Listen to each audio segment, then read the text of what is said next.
मन की बात का अगला एपिसोड वर्ष 2023 का पहला एपिसोड होगा। आप लोगों ने जो संदेश भेजे उनमें जाते हुए 2022 के बारे में बात करने को भी बड़े आग्रह से कहा है।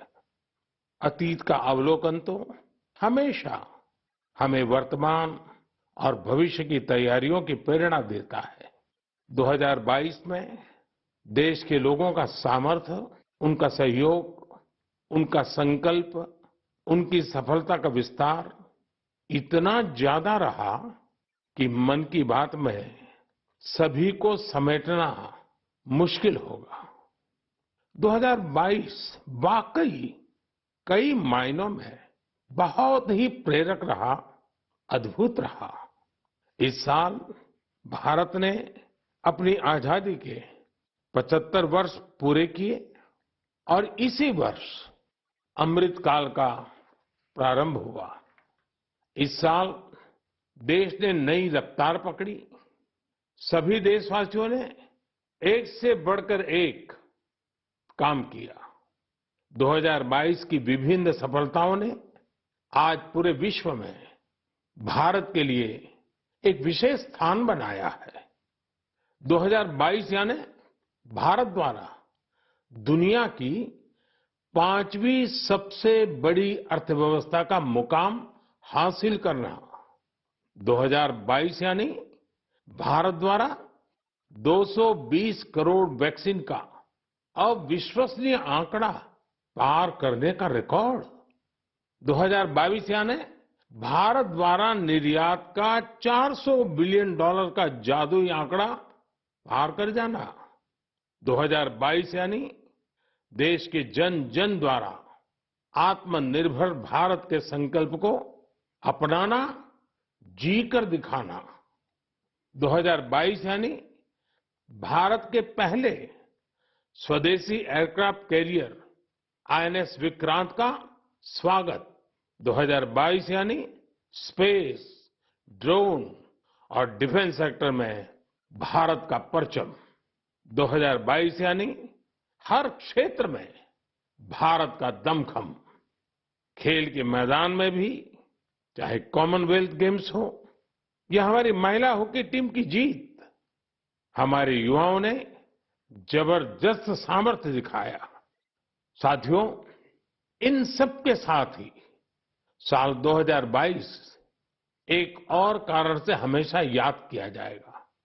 ये है एक भारत श्रेष्ठ भारत की भावना का विस्तार। देश के लोगों ने एकता और एकजुटता को सेलिब्रेट करने के लिए भी कई अद्भुत आयोजन किए। गुजरात के माधवपुर मेला हो, जहां रुक्मिणी विवाह और भगवान कृष्ण के पूर्वोत्तर से संबंधों को सेलिब्रेट किया जाता है, या फिर काशी तमिल संगमम हो, इन पर्वों में भी एकता के कई रंग दिखे। 2022 में देशवासियों ने एक और अमर इतिहास लिखा है। अगस्त के महीने में चला हर घर तिरंगा अभियान, भला कौन भूल सकता है। वो पल थे, हर देशवासी के रोंगटे खड़े हो जाते थे। आजादी के 75 वर्ष के इस अभियान में पूरा देश तिरंगामय हो गया। 6 करोड़ से ज्यादा लोगों ने तो तिरंगे के साथ सेल्फी भी भेजी। आजादी का ये अमृत महोत्सव अभी अगले साल भी ऐसे ही चलेगा, अमृत काल की नींव को और मजबूत करेगा। साथियों, इस साल भारत को G20 समूह की अध्यक्षता की जिम्मेदारी भी मिली है। मैंने पिछली बार इस पर विस्तार से चर्चा भी की थी। साल 2023 में हमें G20 के उत्साह को नई ऊंचाई पर लेकर जाना है। इस आयोजन को एक जन आंदोलन बनाना है। मेरे प्यारे देशवासियों, आज दुनिया भर में धूमधाम से क्रिसमस का त्योहार भी मनाया जा रहा है। ये जीसस क्राइस्ट के जीवन, उनकी शिक्षाओं को याद करने का दिन है। मैं आप सभी को क्रिसमस की ढेर सारी शुभकामनाएं देता हूं। साथियों, आज हम सभी के श्रद्धेय अटल बिहारी वाजपेयी जी का जन्मदिन भी है। वे एक महान राजनेता थे जिन्होंने देश को असाधारण नेतृत्व दिया। हर भारतवासी के हृदय में उनके लिए एक खास स्थान है। मुझे कोलकाता से आस्था जी का एक पत्र मिला है। इस पत्र में उन्होंने हाल की अपनी दिल्ली यात्रा का जिक्र किया है। वे लिखती हैं कि इस दौरान उन्होंने पीएम म्यूजियम देखने के लिए समय निकाला। इस म्यूजियम में उन्हें अटल जी की गैलरी खूब पसंद आई। अटल जी के साथ वहां खींची गई तस्वीर तो उनके लिए यादगार बन गई है। अटल जी की गैलरी में हम देश के लिए उनके बहुमूल्य योगदान की झलक देख सकते हैं। इंफ्रास्ट्रक्चर हो, शिक्षा या फिर विदेश नीति, उन्होंने भारत को हर क्षेत्र में नई ऊंचाइयों पर ले जाने का काम किया। मैं एक बार फिर अटल जी को हृदय से नमन करता हूं। साथियों, कल 26 दिसंबर को वीर बाल दिवस है और मुझे इस अवसर पर दिल्ली में साहिबजादा जोरावर सिंह जी और साहिबजादा फतेह सिंह जी की शहादत को समर्पित एक कार्यक्रम में शामिल होने का सौभाग्य मिलेगा। देश साहिबजादे और माता गुजरी के बलिदान को हमेशा याद रखेगा। मेरे प्यारे देशवासियों, हमारे यहां कहा जाता है, सत्यम किम प्रमाणम, प्रत्यक्षम किम प्रमाणम। यानी सत्य को प्रमाण की आवश्यकता नहीं होती। जो प्रत्यक्ष है उसे भी प्रमाण की आवश्यकता नहीं होती। लेकिन बात जब आधुनिक मेडिकल साइंस की हो तो उसमें सबसे महत्वपूर्ण होता है प्रमाण, एविडेंस। सदियों से भारतीय जीवन का हिस्सा रहे योग और आयुर्वेद जैसे हमारे शास्त्रों के सामने एविडेंस बेस्ड रिसर्च की कमी हमेशा हमेशा एक चुनौती रही है। परिणाम दिखते हैं लेकिन प्रमाण नहीं होते हैं। लेकिन मुझे खुशी है कि एविडेंस बेस्ड मेडिसिन के युग में अब योग और आयुर्वेद आधुनिक युग की जांच और कसौटियों पर भी खरे उतर रहे हैं। आप सभी ने मुंबई के टाटा मेमोरियल सेंटर के बारे में जरूर सुना होगा।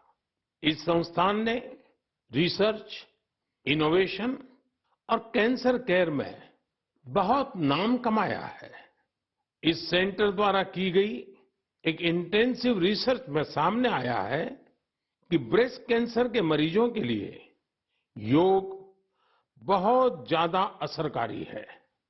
टाटा मेमोरियल सेंटर ने अपनी रिसर्च के नतीजों को अमेरिका में हुई बहुत ही प्रतिष्ठित ब्रेस्ट कैंसर कॉन्फ्रेंस में प्रस्तुत किया है।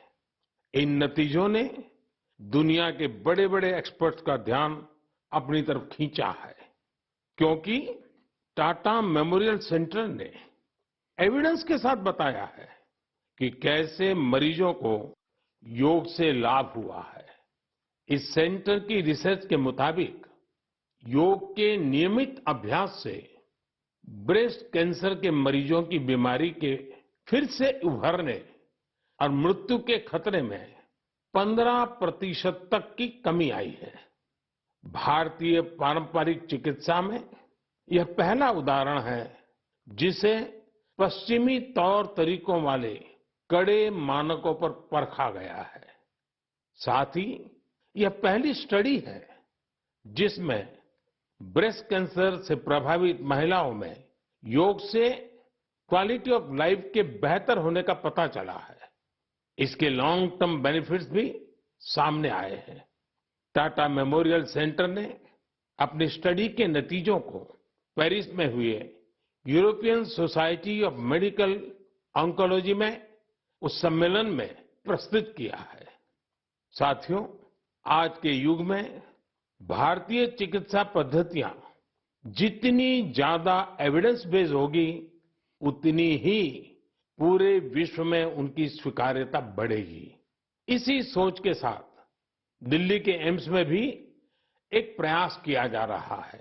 यहां हमारी पारंपरिक चिकित्सा पद्धतियों को वैलिडेट करने के लिए 6 साल पहले centre for integrative medicine and research की स्थापना की गई। इसमें लेटेस्ट मॉडर्न टेक्निक्स और रिसर्च मेथड्स का उपयोग किया जाता है। यह सेंटर पहले ही प्रतिष्ठित अंतर्राष्ट्रीय जर्नल्स में 20 पेपर प्रकाशित कर चुका है। अमेरिकन कॉलेज ऑफ कार्डियोलॉजी के जर्नल में प्रकाशित एक पेपर में सिंकपी से पीड़ित मरीजों को योग से होने वाले लाभ के बारे में बताया गया है। इसी प्रकार न्यूरोलॉजी जर्नल के पेपर में माइग्रेन में योग के फायदों के बारे में बताया गया है।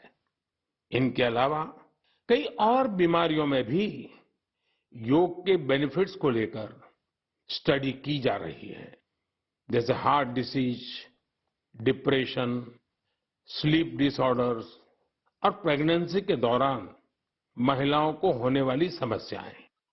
साथियों, कुछ दिन पहले ही मैं वर्ल्ड आयुर्वेद कांग्रेस के लिए गोवा में था।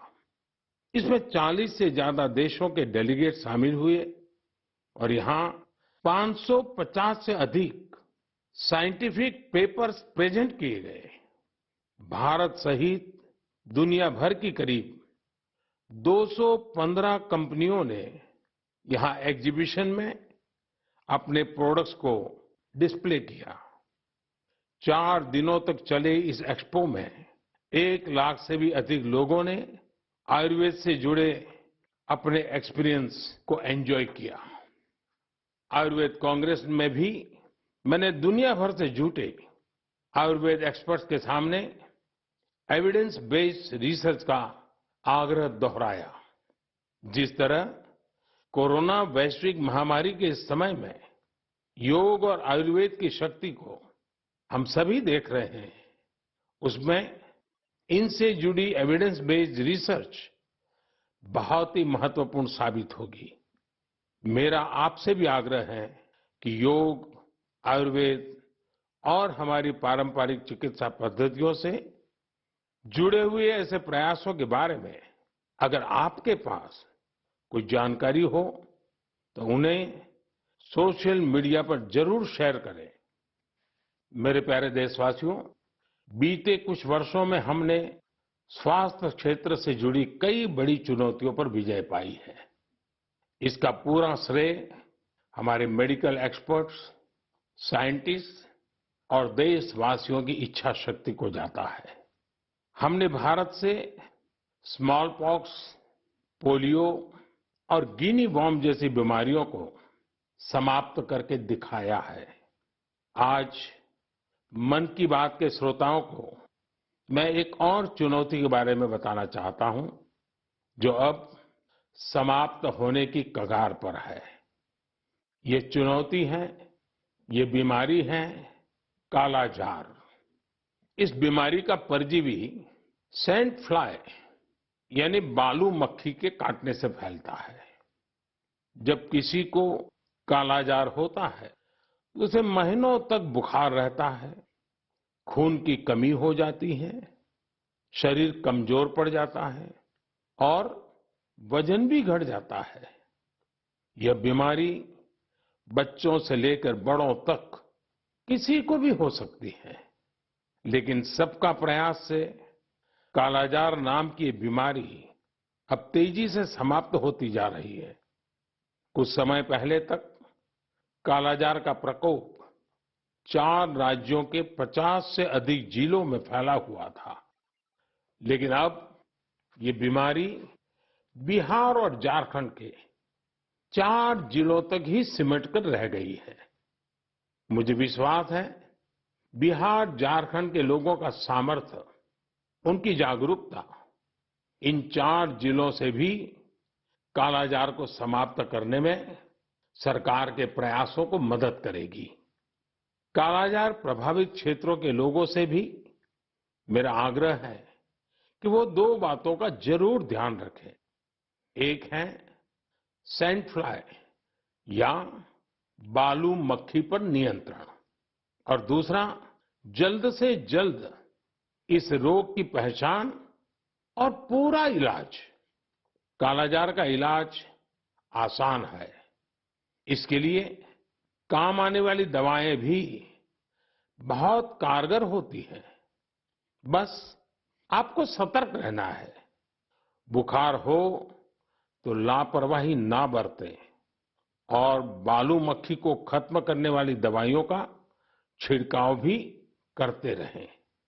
जरा सोचिए, हमारा देश जब कालाजार से भी मुक्त हो जाएगा तो ये हम सभी के लिए कितनी खुशी की बात होगी।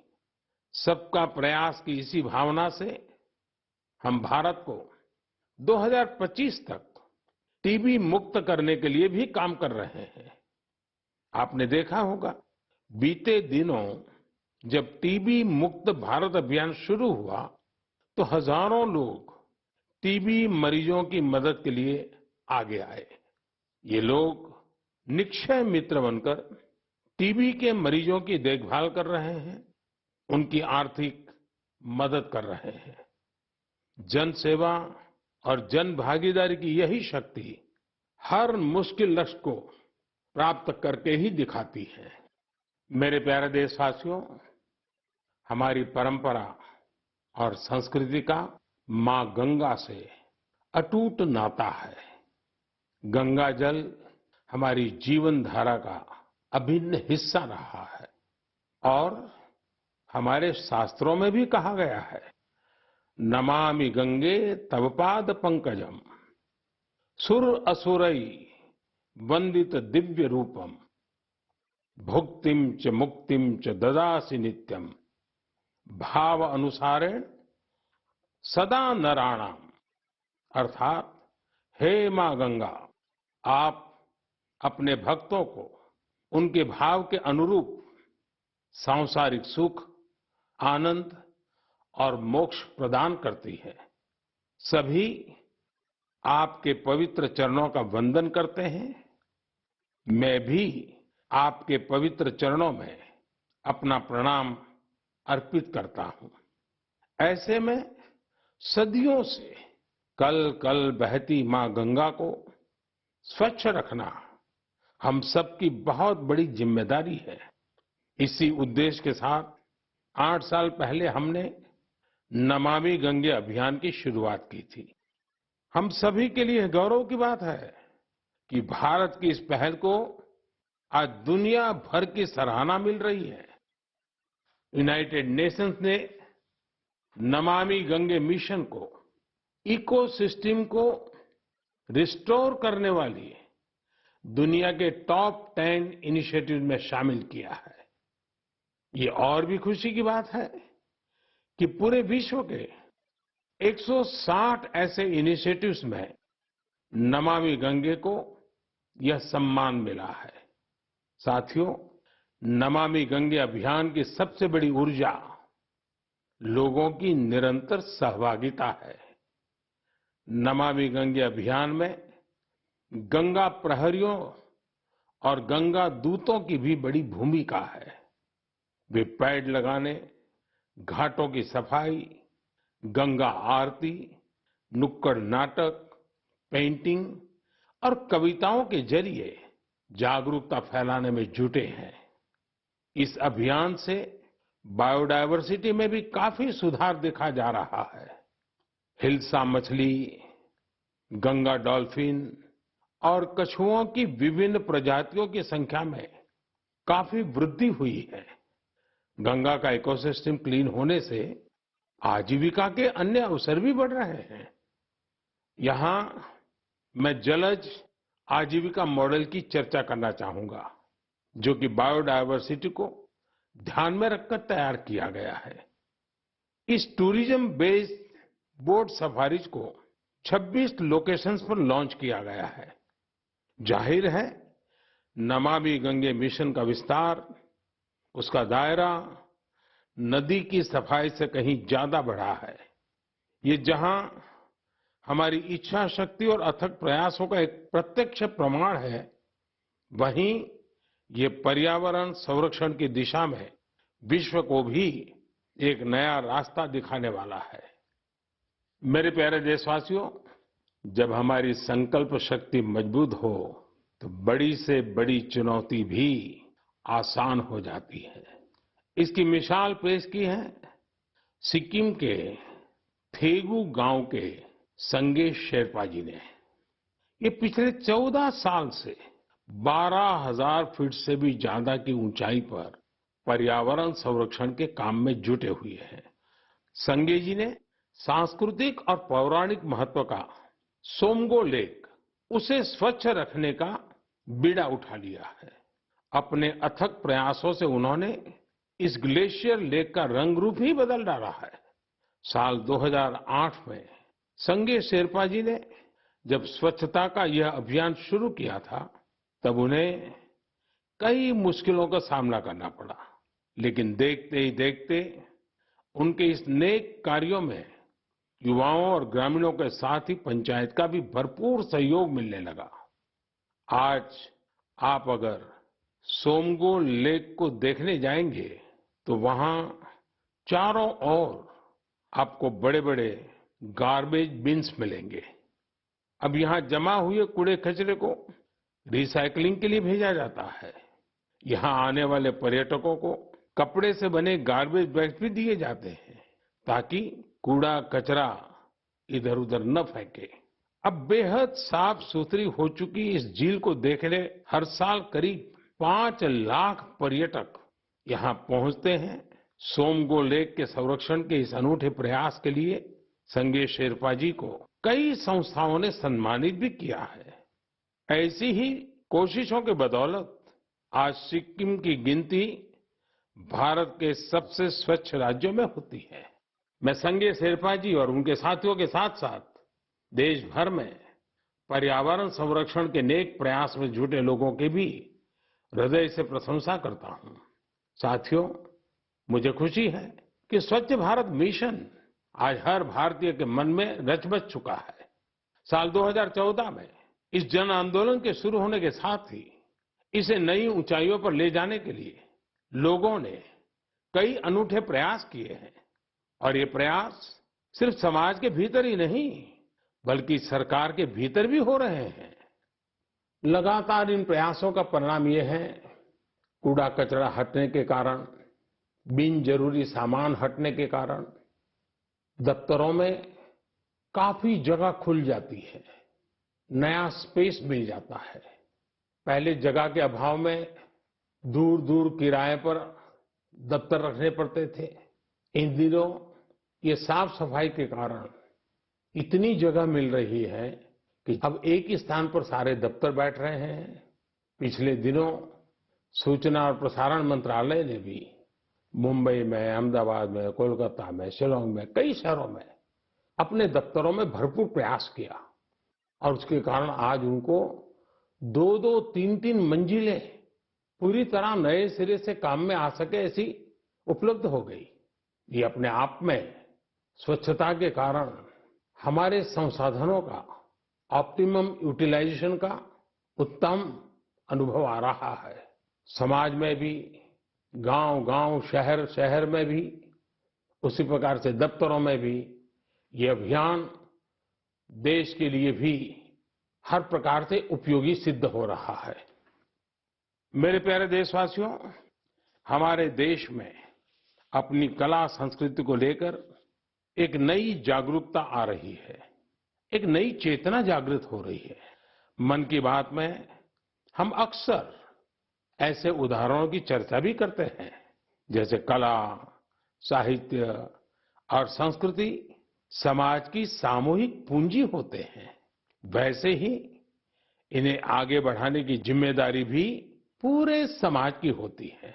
ऐसा ही एक सफल प्रयास लक्षद्वीप में हो रहा है। यहाँ कल्पेनी द्वीप पर एक क्लब है, कुमेल ब्रदर्स चैलेंजर्स क्लब। ये क्लब युवाओं को स्थानीय संस्कृति और पारंपरिक कलाओं के संरक्षण के लिए प्रेरित करता है। यहाँ युवाओं को लोकल आर्ट, कोलकली, परिचाकली, किलिपाट्टू और पारंपरिक गानों की ट्रेनिंग दी जाती है।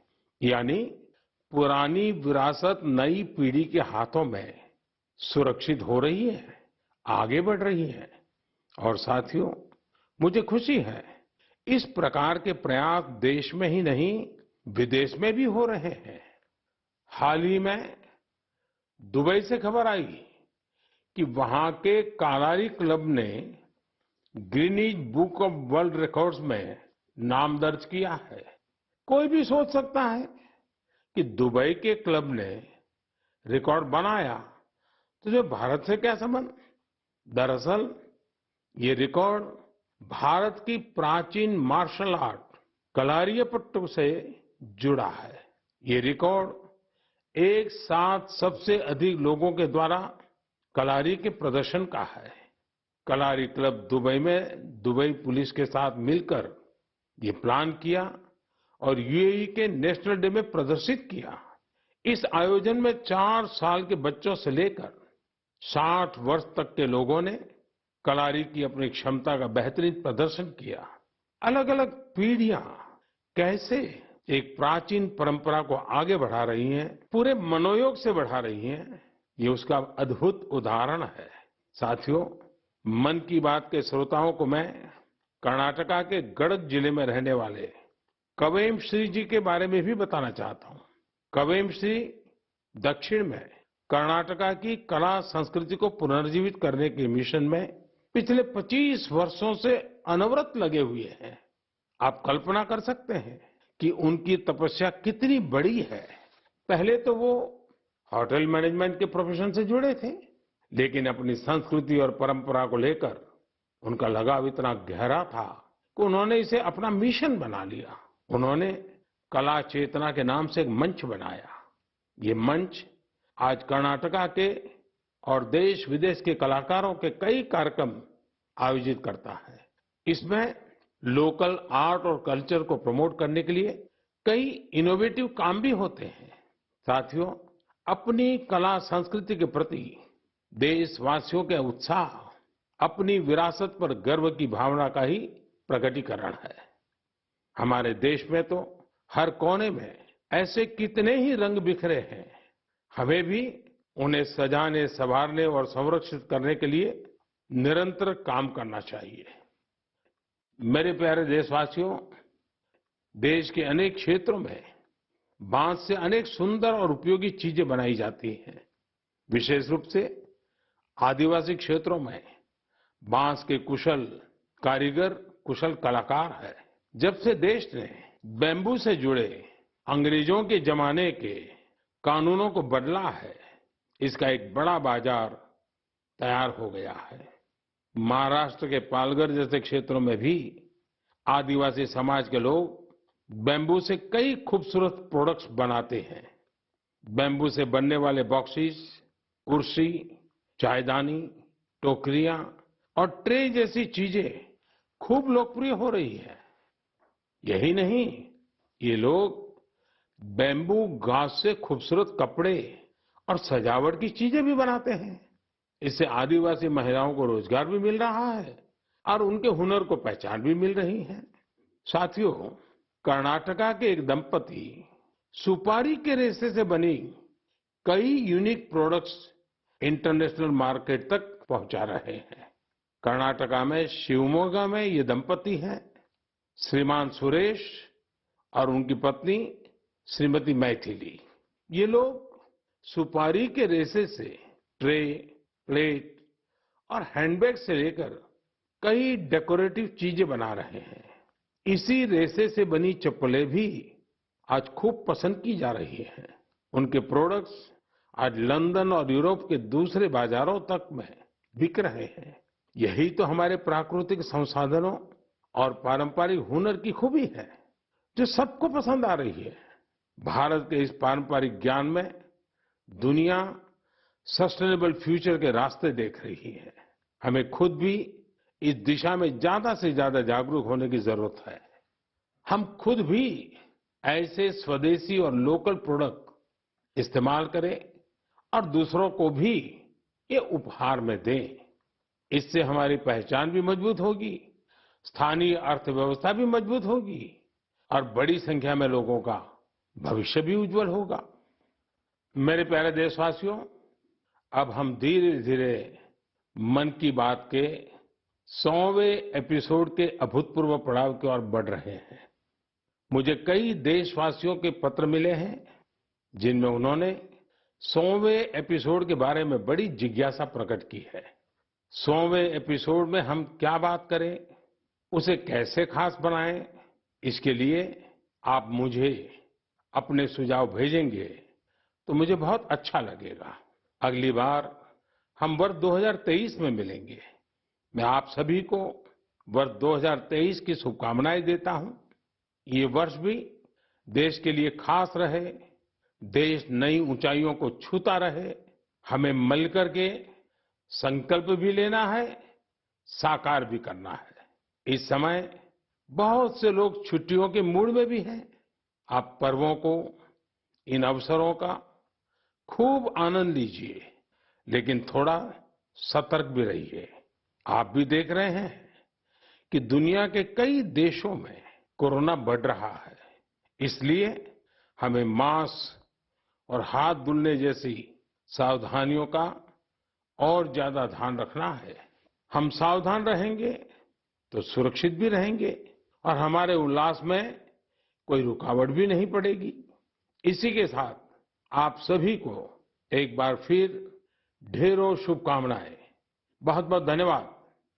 नमस्कार।